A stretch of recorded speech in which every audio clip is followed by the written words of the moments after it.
You start with this little slice of lemon, change it into blue, start filling with the colors, and then open it up, and then all of a sudden you have a vast sky. I love that. That's very exciting to me. And I had a friend, her name is Mona Jimenez, and she's a well-known print artist who's been working with scanning and digital and a lot of different new media. In fact, she's now a professor at NYU. I went to one of her classes, and she was doing things like just taking a million different objects and putting them on the scanner. And then one time she took a whole television and put the television on and tried, she just experimented. That was years ago, but it stuck in my mind. And so I started doing it. I do rocks and leaves and branches, and it's amazing. I've done some photographs. I wouldn't claim to be a photographer, but I like to take pictures.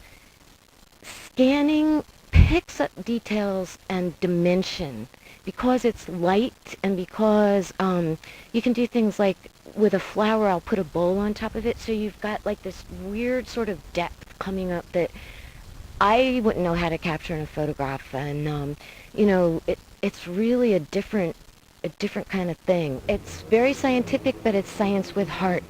It's definitely based on scientific principles. None of it would happen without experiment. Some people really feel compelled to say, what is this? And I don't, in general. Once in a while I might have a concept, but in general I don't start with a concept. I'm not trying to illustrate something. I'm not trying to reproduce something. I'm just, going into a zone and letting it take over, letting it talk to me. Mostly I've been working with digital, either for the web, they're meant to be looked at online, they're meant to be looked at on a screen, or the prints. Working with the web, I had to learn how to let go.